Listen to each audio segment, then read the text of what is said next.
It's a beautiful day here in Pittsburgh, God City, and I trust that you feel the same way about yours. Let's continue talking about dreams. We had some people who asked a couple of questions, and so I think the question and answer piece will be helpful for us today. So let's talk about one of the questions that came, and that question was, what does it mean when you are in your childhood home, but with people who are in your life now?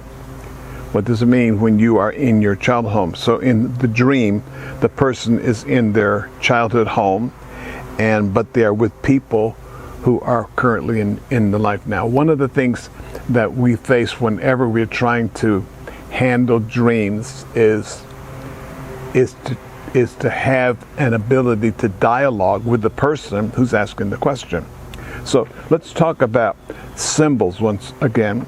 More often than not, our dreams come to us in symbolic form. Once in a while, you'll have a dream that is very much virtual. It's like, this is a dream that's more than a dream, and it's about things that are actual. But by and large, your dreams are going to be symbolic. They will speak to you in symbols, and they'll speak to you in figures of speech, parables, are words, stories, small stories, and often a dream will even have contained in it a riddle that you have to solve.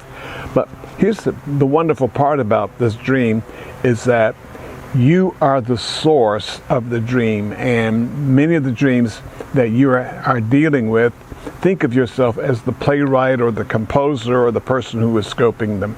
Holy Spirit is working through you, but the dialogue that's going on in the dream is between you and your heart is speaking to you questions that you've raised with it, but your heart isn't answering you in literal language, it's answering you in figurative language.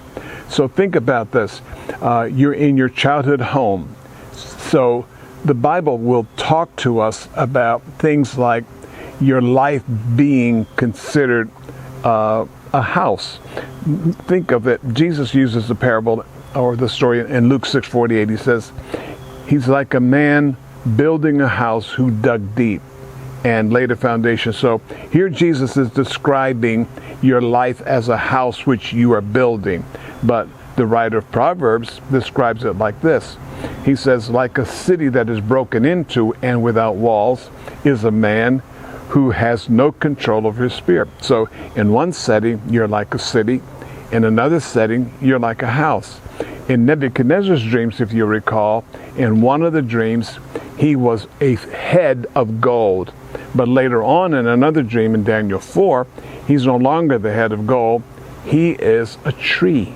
So the question that I would raise with you, and I would ask you to think about it, because I don't know without talking to you, what does your childhood house mean to you? Was it a place of good memories? Was it a place that you look back on with great affection and think of it as one of those times in your life when things were going great? And if so, then you have to put that context there.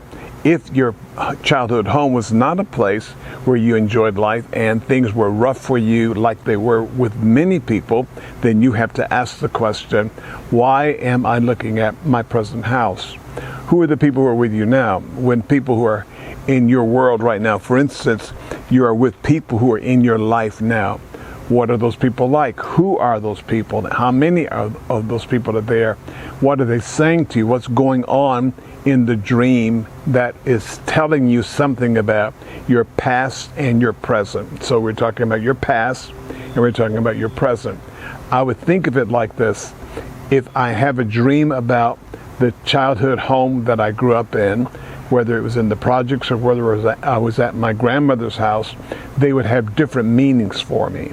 And so as I'm looking at that, I'm also looking at who's with me now. And the people who are in my life right now are people who I like, who are a blessing to me. So let your heart meditate on the dream. Sit down with a couple of sheets of paper and just begin to write out. I would suggest writing rather than typing, because a whole lot more goes on when your hand is going across the paper.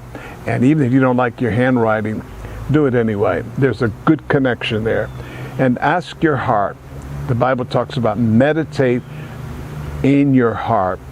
commune with your heart, you can speak to your heart. And when you do, you need to be able to understand that your heart can speak back to you. So ask your heart as you look at the dream, just say, what does my childhood home mean to me? Who are these people in my life right now? And what are they saying to me in this moment in time? And then be surprised at the kind of things that God will say to you from your heart. Bless you.